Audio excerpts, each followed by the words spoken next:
Welcome to the debate. Imagine, if you will, trying to build a massive transcontinental highway today. But you were given one absolute unyielding engineering constraint. Which is? You cannot displace a single living organism or permanently disrupt a single drop of groundwater. Well, that sounds like an impossible anti-progress fantasy, does it not? Exactly. It sounds absurd to the modern ear. Yet, thousands of years ago, the Valmiki Ramayana conceptualized exactly that.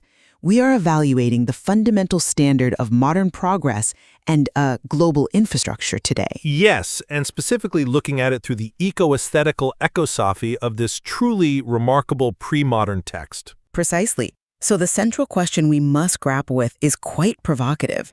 As we plan the next generation of global infrastructure, we really must ask, if an ancient society could engineer a massive bridge across an ocean without disrupting a single wave, why is our modern innovation so inextricably predicated on the destruction of nature? It is a striking contrast.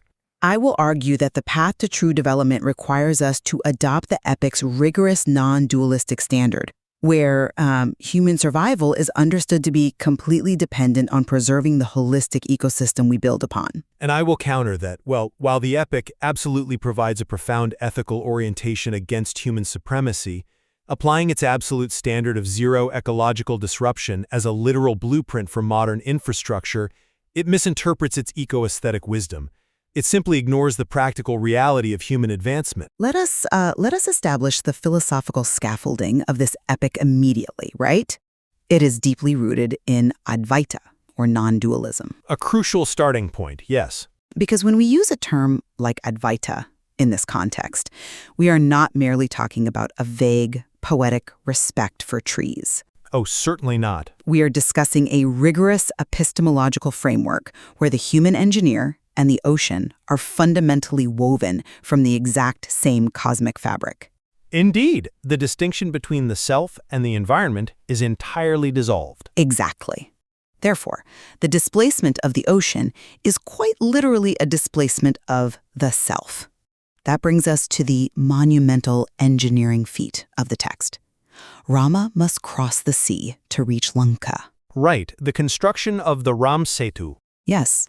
And what is truly fascinating here is the mechanism of his approach. He does not seek to conquer, command, or subjugate the ocean. Instead, he prays to the sea god, seeking permission to construct a floating bridge. He treats it as a conscious entity. Precisely. He works with the aquatic ecosystem, recognizing it as a living entity, commanding profound reverence. The text details how the Vanara engineers, Nala and Nila, construct this bridge in a way that fulfills a human goal, but critically, it does not obstruct the natural flow of the water beneath it. It leaves the ecosystem undisturbed. Undisturbed.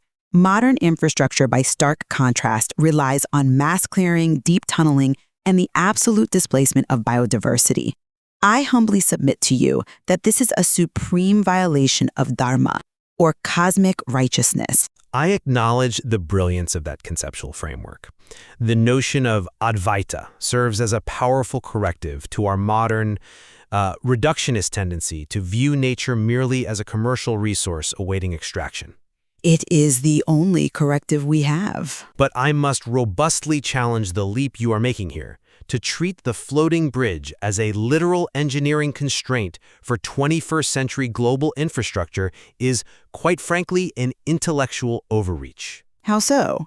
If the philosophical mandate is absolute, why should the engineering application be anything less?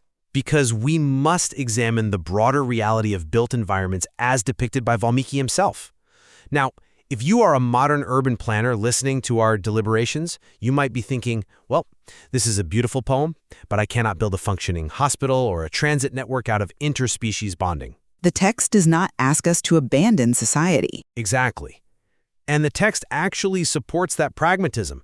You mentioned the destination of that very bridge earlier, Lanka. I did, yes. The text vividly describes Lanka not as a forest hermitage, but as a majestic, highly developed urban metropolis. It is explicitly described as being graced with picturesque mountains containing various minerals. Right. Consider the sheer magnitude of a city like that. It inherently requires extracting minerals, cutting stone, and utilizing natural resources.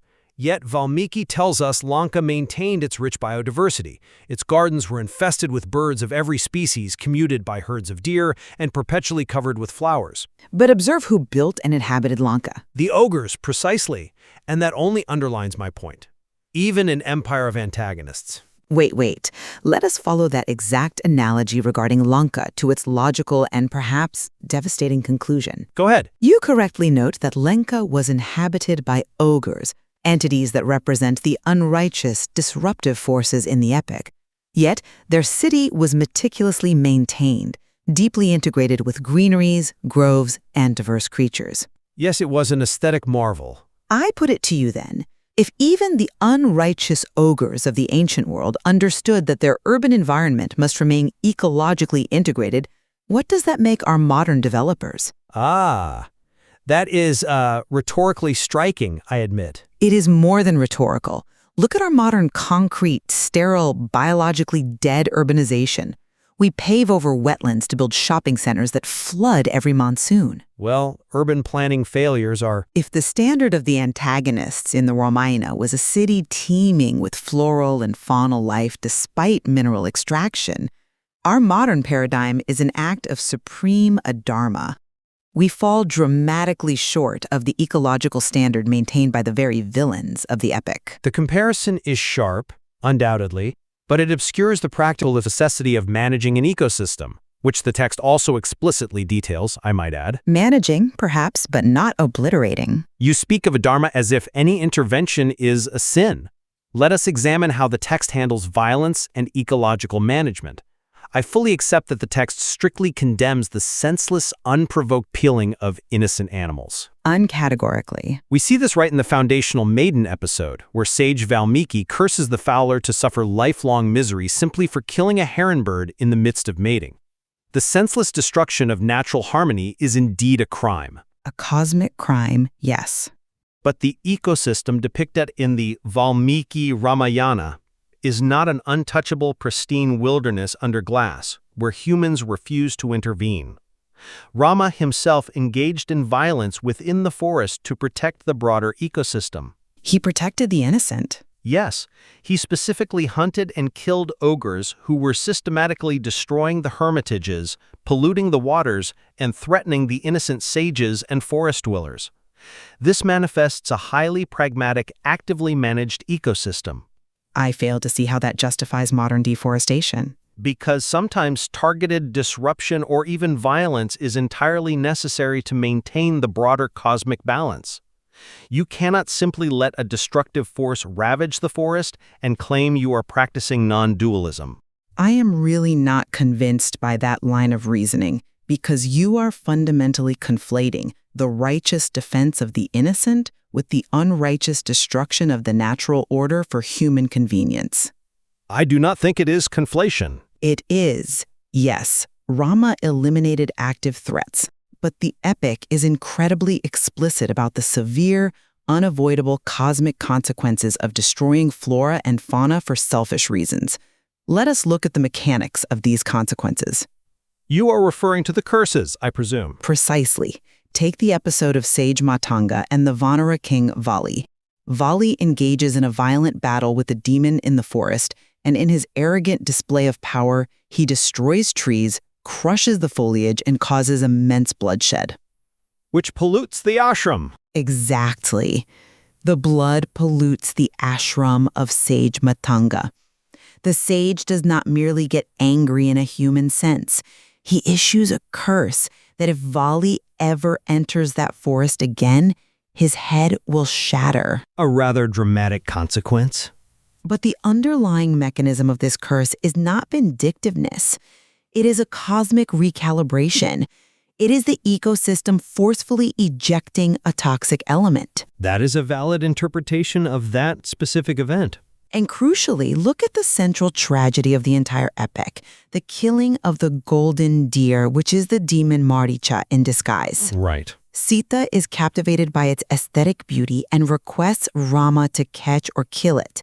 Because Rama unrighteously hunts the seemingly innocent animal for a purely human desire, completely ignoring the natural balance.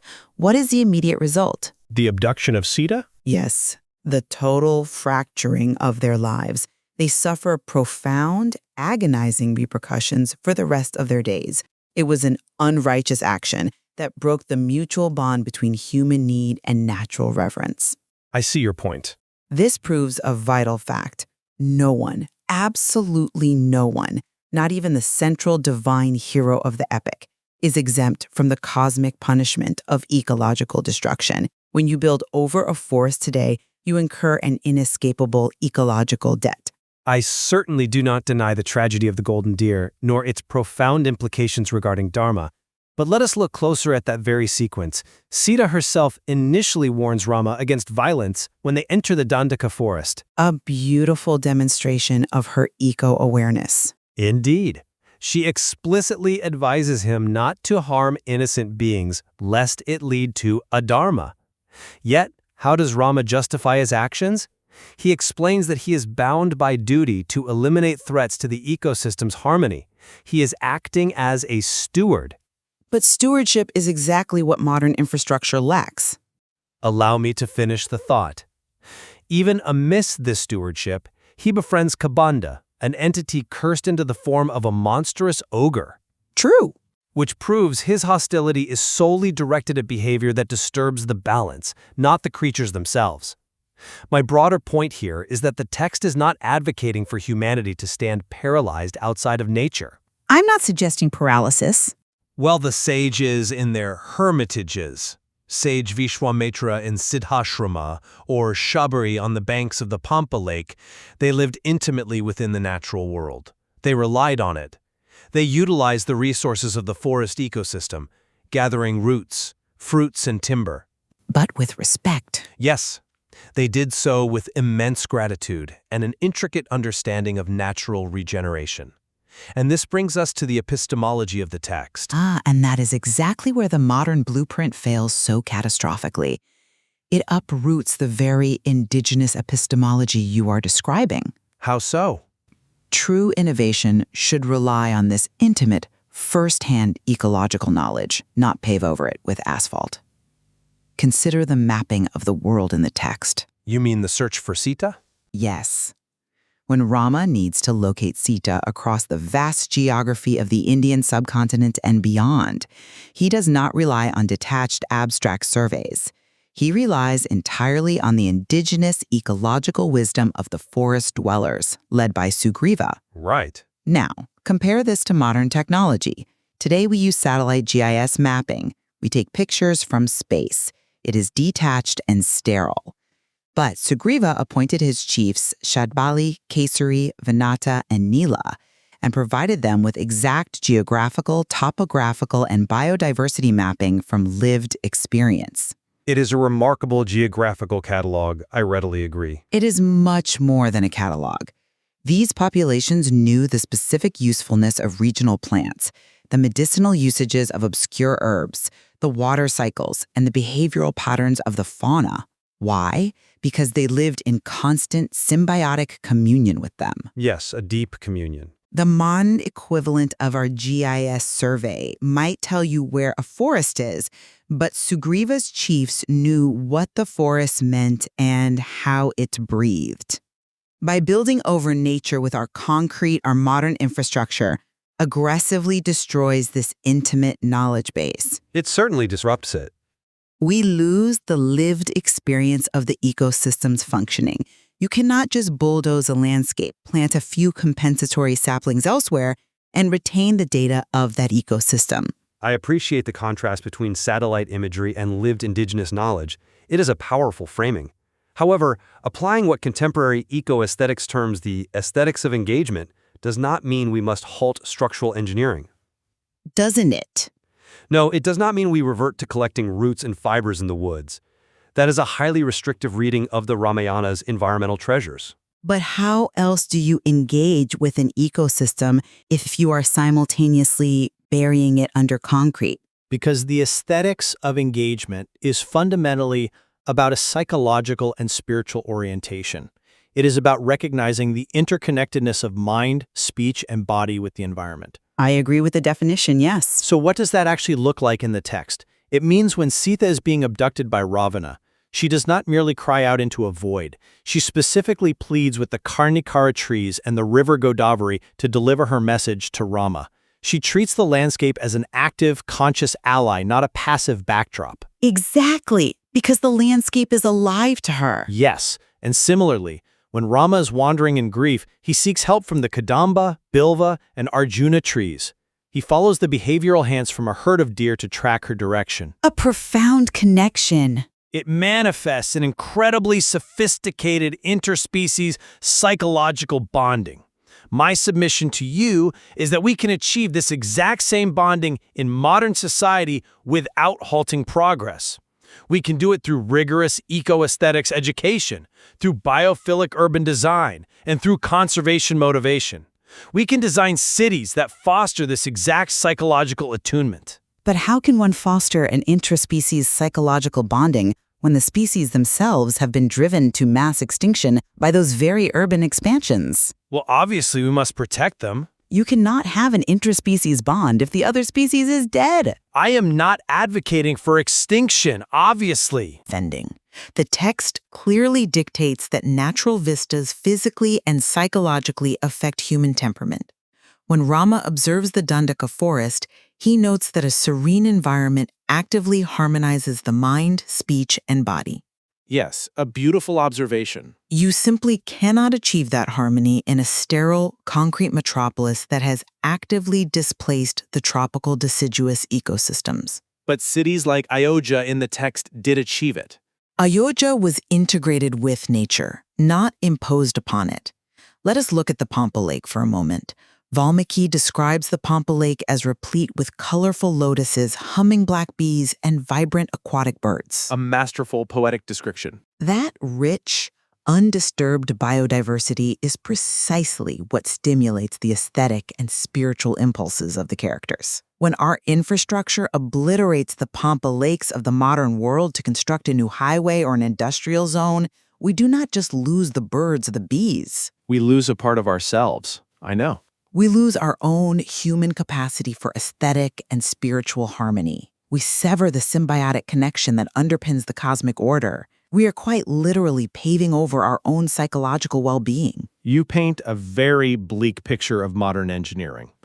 And, well, while I agree that the current mass extinction of species is a tragic, unacceptable reaction to our anthropocentric worldview, I maintain that infrastructure and ecology are not mutually exclusive binaries. They should not be binaries, no. The Ramayana shows that ancient people believed in a holistic ecosystem inclusive of all earthly and celestial bodies. But look closely at what they prioritized. They prioritized the sacredness of the elements. Specifically, water. Water is highlighted repeatedly as the essential factor for climatic changes, for enriching biodiversity, and for maintaining the food chain. Therefore, modern infrastructure must evolve to focus on preserving these foundational ecological functions. The functions, yes. Functions like the water cycle, soil integrity, and atmospheric purity, rather than attempting the idealized mathematical impossibility of absolute zero disruption. But preserving those foundational functions is exactly why we must adhere to the strict non-dualistic ethics of the text. You cannot preserve the water cycle if you dam every river and concrete over the floodplains. I agree that we must change our methods. If we design modern cities that prioritize clean water bodies, integrate lush greeneries into our architecture, and mandate ecological corridors, much like the majestic, balanced depictions of Ayodhya, we uphold the text's core wisdom. If we do that, yes. We cultivate an ethic of eco-caring that serves as the essential antidote to commercial exploitation. We can do this without denying humanity's fundamental need to build, shelter, and progress. It is about transforming our built environment from a mechanism of subjugation into a mechanism of symbiosis. Let us synthesize our deliberations then as we look to the core of our disagreement. I maintain that the current ecological crises we face, the mass extinctions, the poisoned rivers, the devastated forests, are the direct, unavoidable, and mechanical result of abandoning the non-dualistic ethics so brilliantly outlined in the Valmiki Ramayana. That is your foundational premise, yes. The text is unequivocally clear. Destroying the natural world for selfish human ambition is a supreme violation of Dharma. It brings desolation and cosmic debt upon humanity. Therefore, until our modern infrastructure can mimic the rigorous ethic of the floating bridge, achieving human goals while meticulously maintaining the cosmic order and leaving the natural flow unharmed, our so-called progress is merely a highly engineered path to our own self-destruction. And I would summarize my position by stating that while a literal application of the epic's zero-disruption infrastructure is an idealized impossibility in our current epic, the text's underlying ecosophy remains urgently relevant. Indeed. A much-needed shift. Exactly. It is this psychological shift, cultivating a deep ethic of eco-caring and viewing all living organisms as essential entities of a shared cosmos, that will ultimately save us from the pitfalls of ruthless commercial exploitation. We can build a future without destroying the Earth, provided we design with reverence. It is deeply encouraging that amidst our spirited intellectual disagreements, we share a profound alignment on one unassailable fact: the anthropocentric worldview, which views the Earth merely as a passive quarry for human architectural ambition, must definitively end. On that, we are in absolute agreement. Whether the Valmiki Ramayana serves as a strict regulatory engineering standard for zero-disruption global development, as I have argued, or as a vital philosophical compass for human attunement to nature, as you propose, is a deliberation we must leave to you, our listeners. There is certainly much more to explore in these verses. Truly, there are profound environmental treasures still waiting to be unearthed in our pre-modern texts, offering us blueprints not just for cities, but for civilization itself. As we look at the infrastructural plans of tomorrow, we must remember that ancient bridge across the ocean. We must ask ourselves, if an ancient society possessed the wisdom to cross the sea without disturbing the tide, why do we feel so entitled to drain the ocean entirely?